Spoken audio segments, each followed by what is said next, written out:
You're listening to the Today's Conveyancer podcast, the leading source of information for residential property lawyers in England and Wales. Don't forget to subscribe and sign up to our free newsletter at todaysconveyancer.co.uk. You can also follow us on LinkedIn and Twitter. Hello and welcome along to the latest Today's Conveyancer podcast. Today I'm chatting to Philip Armstrong. Philip is the founder and managing director of Armstrong Solicitors, and you'll get from his accent very, very quickly that he's based in Northern Ireland. Thank you very much indeed for joining the podcast, Philip. Thank you, David. I think probably best known to a lot of you for Philip's Friday Musings, a video that you often do on social media on a Friday afternoon. We've got an interesting topic of discussion today, which is related to a video that you released a couple of weeks ago, back in December. And it's about a challenge that I think a lot of conveyancers will recognise, and I think a lot of conveyancers will empathise with. You've described it as mission creep, this growing level of admin investigation that conveyancers are expected to do as part of the transaction, some of which they, of course, may or may not be qualified to do. Tell us about why this has become a bit of a bone of contention. Okay, well, there seems to be a universal, although incorrect, belief that the only advisor that a purchaser needs throughout the house moving process is a solicitor, and that the solicitor should be able to answer all of the questions, research all of the issues, and crucially be responsible for anything that goes wrong with the property, both now and in the future. So that's where the mission creep comes in. The solicitor is too often fixed with a requirement to advise on non-legal matters simply because we're there on the ground and no one else is. This is prompted in some respects by, I think, a discussion at the most recent Law Society Property Conference. There was this phrase that was used that I think riled a lot of people, the role of the conveyancer as the lender's in-house solicitor, and you can't see the inverted commas because it's a podcast. That sentiment is something that seems very unfair on conveyancers. The attitude of mortgage lenders towards conveyancers, I think, is a major bone of contention and also one of the main sort of factors of mission creep. For the avoidance of doubt, in Northern Ireland, we deal pretty much with the same UK lenders as everyone else, and we are subject to a Northern Ireland version of the UK Finance Lenders Handbook. So although the accent might be slightly different, I can guarantee that the pain is exactly the same. So to pick up on what you said, David, just before we held our own Conveyancing conference at the end of October last year, Charles Rowe from UK Finance spoke at your National Property Law Conference and admitted that some lenders treat their panel solicitors as their in-house lawyers. I've said this before, I think that the sentiment behind that from the lending institutions is astonishingly arrogant, but it lays bare the attitude of the mortgage industry towards the legal profession. There is obviously a massive difference in the remit and responsibility between a panel solicitor who is jointly representing the borrower at the same time, and what you might expect from an in-house lawyer whose responsibility and remit is entirely different. So it seems to me that to tick the box for good security that the lender's valuer or underwriter or whoever may require, it just seems okay to put all of that on the panel solicitor.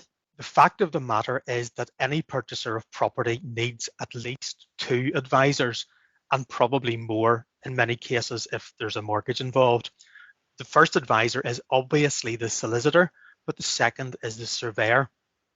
The act of completing the purchase of the property and registering your ownership is clearly a legal process, but the decision to buy it, to be satisfied that it's properly built and maintained, that it's not going to be blown away, fall over, or sink into the sea, or indeed that it's connected to the mains infrastructure, that's all within the remit of the surveyor. And that is precisely where the mission creep comes in. And I think a lot of that is down to the mortgage lender. If I can give one more example of this, As solicitors, we see increasingly non-legal special conditions in mortgage instructions that the solicitor has to comply with. So for example, and I think it's because the lender simply can't find anyone else to do it, is it really the solicitor's job to furnish a copy of the building's insurance to confirm that the borrower's existing credit cards are paid off before completion, or that they've completed their direct debit mandate for their mortgage payment? What level of banality have we actually started to accept here as solicitors? The expectations then of lenders are raised, however that's happened, and it's happened over a period of time. But equally, and you talk about, the need for example, for a surveyor. How have we got to a point where the estate agent and the client simply doesn't understand that they need additional support in the home move? That's a good question. I have taken aim at a few less than stellar estate agents of late, but I think that the main issue with estate agents and how they manage or sometimes mismanage their clients' expectations is actually a result of two things. First, they don't fully understand the conveyancing process and don't trust the solicitor to do it. And secondly, as an industry, we lawyers and conveyancers are often terribly bad at communicating with agents and clients. So sometimes in the absence of a response from a solicitor, you wonder whether the client can actually be blamed for aiming at the only concrete completion date that they've been given.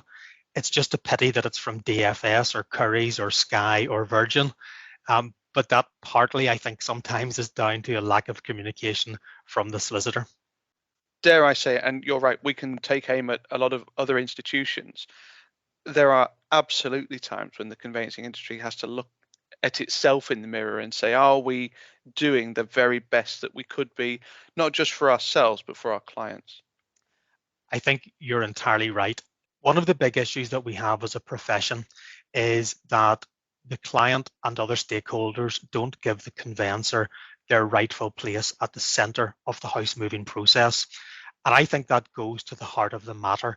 If we can solve that, then I think we can solve a lot of the misery which makes the conveyancing process so terribly difficult, both for the conveyancer and for everyone else. So I think as an industry, we have to look inward, and we have to then engage and educate other stakeholders and the public at large about how the house moving process actually works, why it's a legal process, and how critically important is the role of the solicitor. That's why your conveyancing week coming up quite soon is so important as a first step. If the conveyancing profession is clearer on what we do and what we don't do, the importance of our expertise and experience, and the centrality of our position at the very heart of the house move, then we will have gone a long way to managing expectations. Solicitors and agents and surveyors should be working together to represent our respective clients' interests whilst keeping very strictly within our own lanes. And if we're going to move into other people's lanes, we need to indicate, mirror, signal, maneuver, and hopefully get permission first. And if that does happen, I think things will go very well indeed.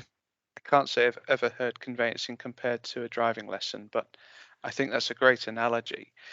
Let me ask you this. Is it arrogant of conveyancers to consider themselves to be the center of the transaction?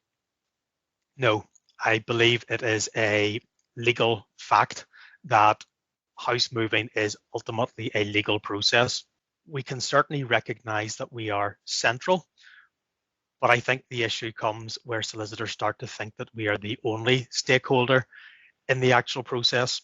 If we think of the house moving process as a wheel, we are at the center of that, but there are many spokes, and without those spokes, nothing actually is achieved.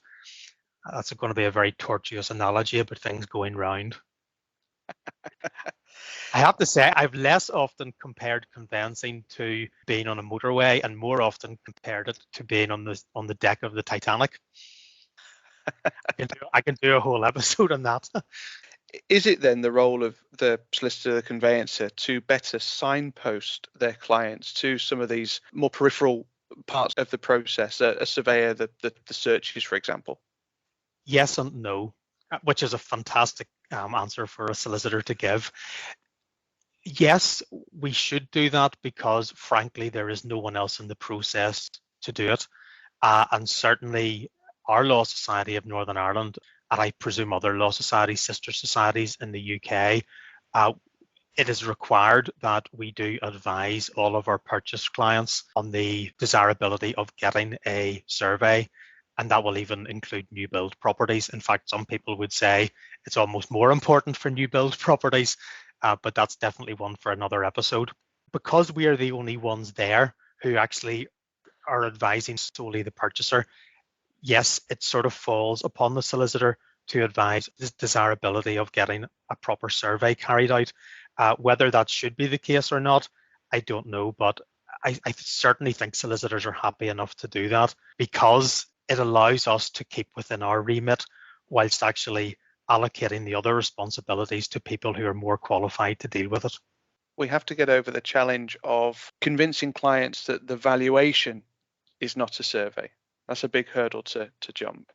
Should a survey be a mandatory part of the process? That's an interesting way to go down. I personally, and again, I should have prefaced all of this by saying that even though I am a council member of the Law Society of Northern Ireland and I am currently chair of its Conveyancing and Property Committee, everything I say here to David is very much my own personal view and belief. Well, we'll hold you to it, don't worry. Please do. I personally believe that a survey should be mandatory, or at least there should be something to say that the client has decided not to go ahead with that when being advised to do so. I do think it's a little bit unfair that the responsibility to advise the client of that falls on the solicitor, but the fact of the matter is there is no one else to do it, and I don't think ultimately it's an onerous task to advise people that they should get a survey. I do think it should be mandatory. I don't think that you really can make an informed decision about all the aspects of your house move unless you actually have those two experts, at least the surveyor and the solicitor. So we've talked about mission creep in terms of lenders. I think we could probably apply it to searches to some extent. You know, how many times do we hear clients ask you whether Tesco's are about to build their latest superstore next door to the house? I think we can probably apply it to the lenders, as we've talked about. Dare I say, climate change may very well be the next of the challenges that come to face conveyancers. But let me look at it from a slightly different point of view.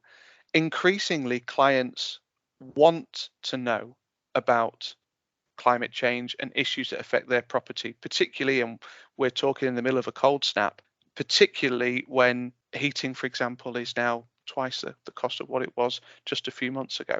How do we balance that? How do we balance the desire for consumers to better understand their property against conveyancers who want to do away with a lot of this responsibility? I think there are many considerations that a purchaser will take into account when they come to make a decision on their new home. It may be broadband speed. It may be in terms of how good the local schools are, and it may be in terms of what the climate change challenges are going to be. The fact of the matter is, it's not for the solicitor to advise on broadband, on how good the schools are, or I would argue what the climate change issues are going to be. It is certainly a challenge, but I don't believe climate change itself is the challenge. I believe the challenge for conveyancers is to try to allocate that responsibility to a professional who is actually qualified and expert enough to give that advice. You and I probably, David, have been around conveyancing for long enough. Certainly, I'm qualified 25 years this year. We know that courts do not look favourably upon solicitors who exceed their retainer and purport to advise outside their sphere of expertise. That might be a conveyancing solicitor advising on criminal matters about which they know nothing, or indeed any solicitor seeking to advise on matters which we're not qualified to advise upon. Then there must be a question as to what extent our professional indemnity insurers will actually cover us for giving that advice. I'm pretty sure that hasn't been tested as yet, but we do know that in some circumstances, sometimes actions or misdeeds by solicitors are outside the remit of professional indemnity insurance. If we continue to advise on things which are outside our sphere of expertise, then I would simply question how our professional indemnity insurers may feel about that. Ironically, it seems that our problem as solicitors is that people don't value the expertise of the solicitors who are instructed, whereas the poor surveyor is starting from their selling point, which is you actually need a surveyor in the first place. They need to actually educate people that their role is even required. We've approached SDL Surveying about this particular conversation, and they advise that about 22% of home movers get a home buying survey of some description. So we've still a huge distance to go to really convince home movers that they need one. And this is education, isn't it? This is about, on a consumer level, actually getting consumers to understand that it's not just the role of the solicitor, or it's not just the role of the estate agent, that actually there are a number of people, surveyors included, that need to be involved in the home moving process. How do we get that consumer message across? I'm horrified to hear that percentage. I would have hoped and thought that it was a much higher percentage. I am slightly staggered by that. Certainly within my own firm, we carry out around about 1,000 sales and purchases per year. And I would have thought that the percentage of people who obtain surveys is much higher than that. But I probably wouldn't put it much over 50%. And that is for a variety of reasons. To be fair, at times you have buy-to-let investors who maybe have come from one of the trades and are able to carry out enough of a survey themselves that they're happy enough, or they're going to renovate the property. But it is still fairly staggering how many people are happy to rely, in inverted commas, on the valuation report for the lender, no matter how many times we tell them that they cannot and should not rely on the valuation report from the lender, which is simply that. In terms of education, it does sort of fall to the solicitor to do that because there is no other purchaser advisor around at that time. But I do wonder whether there should be some much wider engagement, even at a government level, with some sort of a homeowner or a house movers pack, which shows the importance of getting a solicitor and also the equal importance of getting a surveyor in your stable at the start of the case. When it comes to government intervention, I sort of sit here and think to myself, there are an awful lot of other legislative priorities over the course of the next couple of years, I suspect. And therefore, it does feel as though change needs to come from within the industry itself. And as you've very kindly alluded to, it's one of the key aspects of National Conveyancing Week in March. Yeah. One of the other initiatives that we have in Northern Ireland, for a number of years now, the Law Society of Northern Ireland has had a memorandum of understanding about improving the communication between the professions, and that's between our Law Society, RICS, and the National Association of Estate Agents, Property Mark. And that memorandum of understanding was published round about late 2018, and it does go some way to setting down the appropriate roles of the various stakeholders, and importantly, when we should be doing certain things. One of those, which I think is the most important, is the fact that the very first paragraph of the memorandum of understanding very clearly states that the estate agent should be encouraging the vendor to instruct their solicitor not when the property goes sale agreed, but as soon as the property goes on the market. So that means that the selling process and the conveyancing process do not run consecutively, they run concurrently. That, in theory, is a wonderful idea. The difficulty is, in Northern Ireland, I've been very disappointed by the take-up of that. And again, the solicitors are not first in the food chain there. We really need the estate agency side of things to really be encouraging the vendor to instruct the solicitor at the very point the property goes in the market. Let us get the title deeds in. Let us have a look at them. Let us have a look to see if there are any issues that need to be dealt with. or maps or etc. that need to be updated so that when the property goes sale agreed, we have a draft contract, we're starting to look at any title issues, and hopefully completion can happen quite a bit quicker. Some areas in Northern Ireland seem to have signed up to it and are doing quite well. Other areas, unfortunately, have not. And that is disappointing because to some extent, we see so many posts on social media about ways of speeding up the house moving and conveyancing process. And to some extent, we actually have a solution in Northern Ireland, but the vast majority of practitioners don't actually see it in practice.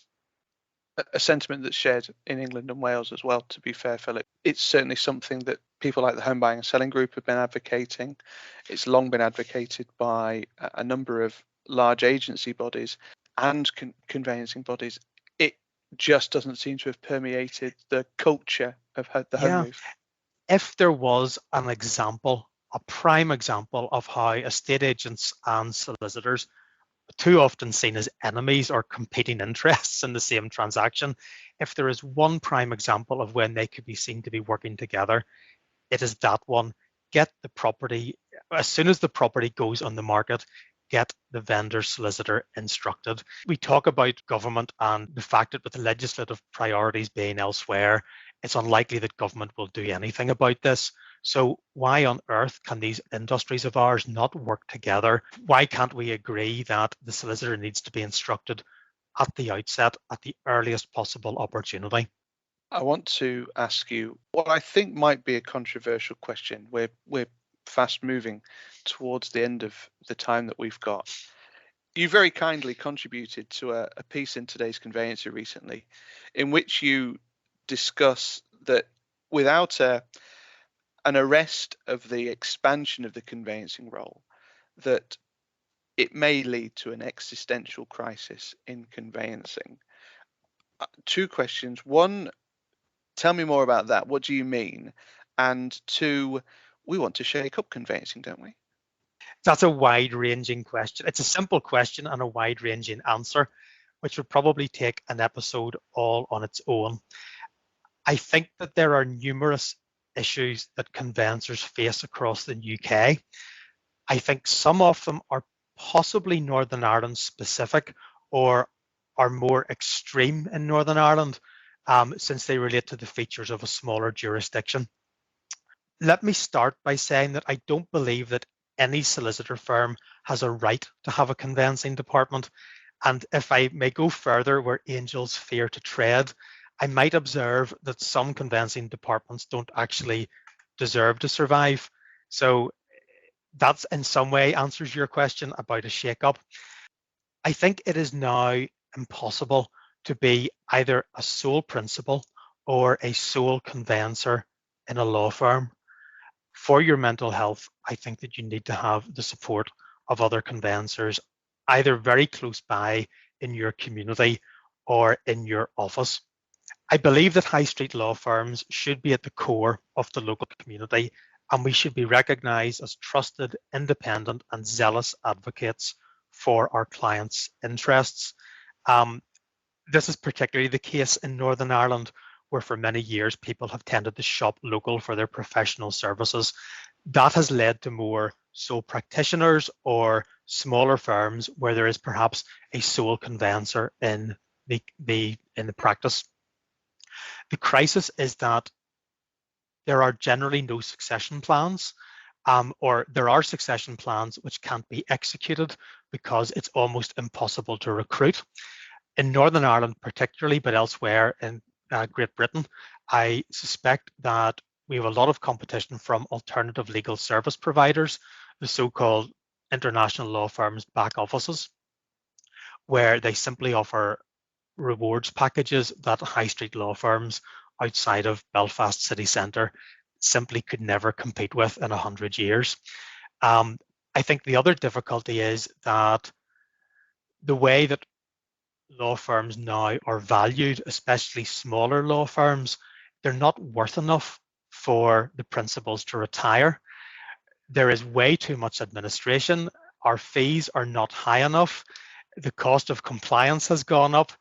panel membership is obviously very difficult for smaller firms or for sole practitioners and firms. And to some extent, people simply can't afford to sell. So I think those have all the hallmarks of an existential crisis. In terms of how to shake that up, I think what we can do is potentially look at the opposite of that. If we consider what exactly is a thriving, energetic, profitable, and well-respected high street conveyancing department, what does that actually look like? Well, we will do fewer cases better. We will have bigger conveyancing departments where there is much more support, capacity, redundancy in a good way, I hasten to add. We will be able to charge much better fees. I think those fees will be much closer to what estate agents charge. We will stay within our own lane. We will have carefully limited retainers. We will have a very strong relationship with the surveyor in each case. And I am hoping that we will get a much, much higher preponderance of surveyors being instructed in purchase cases. I think an ideal situation would be that we would update mortgage lenders post-completion when there is an actual update and not when their automated portals actually demands it. Generally speaking, I think we need to look at much more flexible ways of working in conveyancing firms. We need a much more family-friendly approach in how we work and how we run our practices. Certainly in Northern Ireland, some of the recent equality and diversity reports have shown that there are a very small proportion of women stay in private practice, and especially at the higher levels of private practice. I'm not sure what it's like in the rest of the UK, but the fact of the matter is that conveyancing departments particularly aren't seen as awfully family friendly, and that is something we absolutely have to change.